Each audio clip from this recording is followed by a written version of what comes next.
اعوذ باللہ من الشیطان الرجیم، بسم اللہ الرحمن الرحیم۔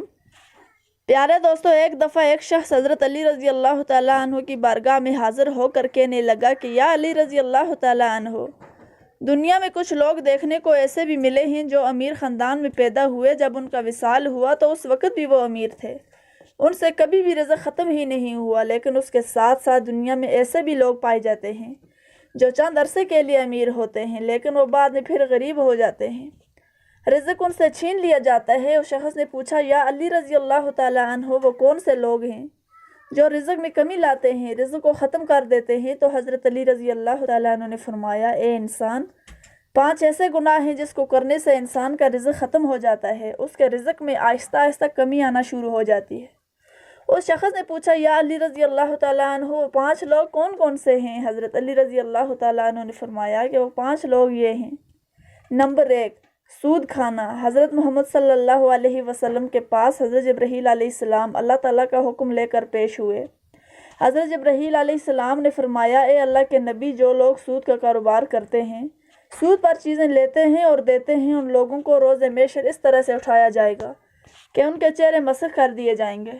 ایک مرتبہ نبی پاک صلی اللہ علیہ وسلم لوگوں میں خطاب فرما رہے تھے تو آپ صلی اللہ علیہ وسلم نے فرمایا، لوگوں، تم میں سے کوئی اپنی ماں کے ساتھ زنا کرنا پسند کرتا ہے؟ لوگوں نے جواب دیا، نہیں یا رسول اللہ صلی اللہ علیہ وسلم، ہم کو ایسے گناہ سے نفرت ہے۔ تو نبی پاک صلی اللہ علیہ وسلم نے فرمایا کہ اتنا گناہ ماں کے ساتھ زنا کرنے کا نہیں جتنا گناہ سود کا کاروبار کرنے والے کو ملتا ہے، جو سود کا مال لیتا ہے اور دوسرے کو منافع رکھ کر دیتا ہے۔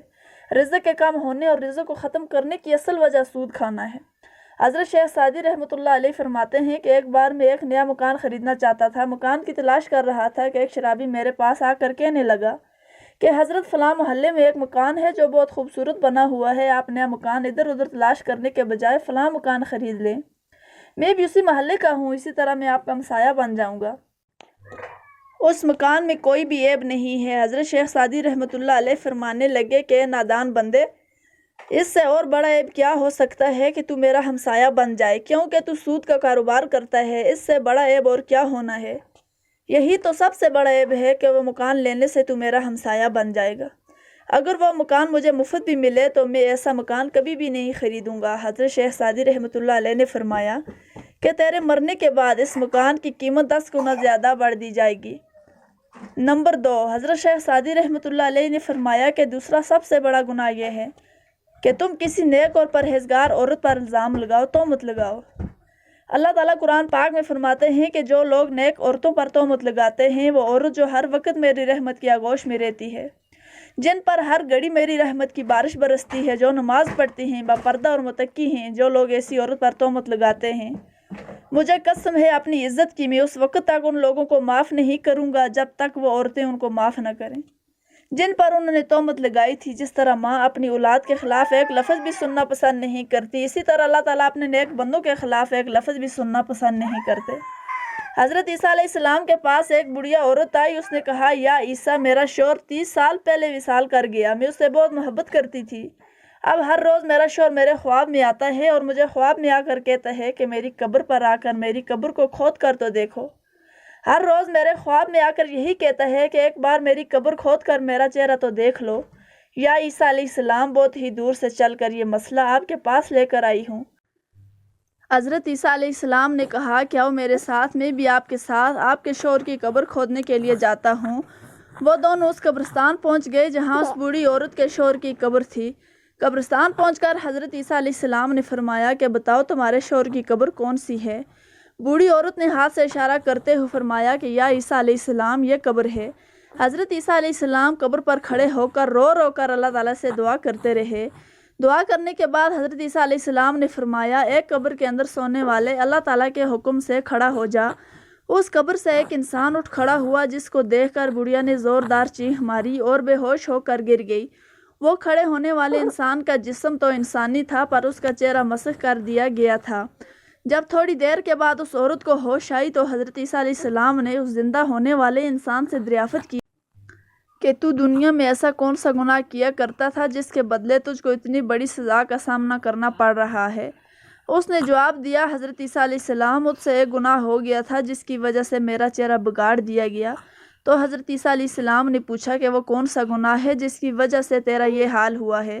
اس قبر میں کھڑے ہونے والے انسان نے کہا کہ میں نیک اور پرہیزگار عورتوں پر تہمت لگا کر ان کا استعمال کیا کرتا تھا، جس کی وجہ سے مجھے سزا بھگتنا پڑ رہی ہے۔ روز محشر بھی مجھے ان لوگوں کے ساتھ اٹھایا جائے گا جن کے چہرے مسخ کر دیے گئے ہیں۔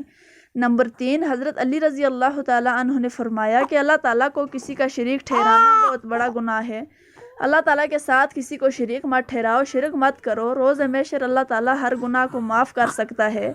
اس کے گناہ چاہے آسمانوں اور زمینوں میں موجود چیزوں سے بھی زیادہ ہوں۔ اگر اللہ تعالیٰ چاہے تو انسان کو معاف کر دے گا، لیکن شرک کرنے والے کو کبھی بھی معاف نہیں کرے گا۔ کافر لوگوں کی کبھی بھی بخشش نہیں ہوگی۔ نمبر 4، حضرت علی رضی اللہ تعالیٰ عنہ نے فرمایا کہ چوتھا گناہ کسی پر جادو کرنا ہے، کسی کا جینا حرام کرنا، کسی کی خوشیاں چھیننے کے لیے اس پر جادو کرنا کہ اس کے پاس فلاں فلاں رزق کیوں ہے، اس کو جادو کے ذریعے ختم کر دیتا ہوں۔ حضرت علی رضی اللہ تعالیٰ عنہ نے فرمایا کہ جادو کرنے والا انسان دائرہ اسلام میں سے خارج ہو جاتا ہے۔ جب کسی جادوگر کی موت ہوتی ہے تو وہ کافر مرتا ہے۔ جادوگر کی موت کبھی بھی ایمان پر نہیں ہوتی۔ نمبر 5، حضرت علی رضی اللہ تعالیٰ عنہ نے فرمایا کہ کسی کو دکھ اور تکلیف دینا سب سے بڑا گناہ ہے۔ کسی کو دکھ دینا، کسی کا جینا حرام کر کے خود خوش ہونا، کسی کو رلا کر خود خوش ہونا سب سے بڑا گناہ ہے۔ حضرت علی رضی اللہ تعالیٰ عنہ نے فرمایا کہ ان 5 بندوں سے اللہ پاک روز قیامت سخت حساب لے گا، اور دنیا میں ان 5 بندوں سے اللہ تعالیٰ رزق چھین لیتا ہے۔ تو محترم ناظرین، کیسی لگی ہماری آج کی ویڈیو؟ اگر ویڈیو پسند آئی ہے تو ویڈیو کو لائک کریں اور چینل کو سبسکرائب کریں تاکہ اس طرح کی اور بھی مزید معلوماتی ویڈیو آپ کے لیے لا سکیں۔ اللہ حافظ۔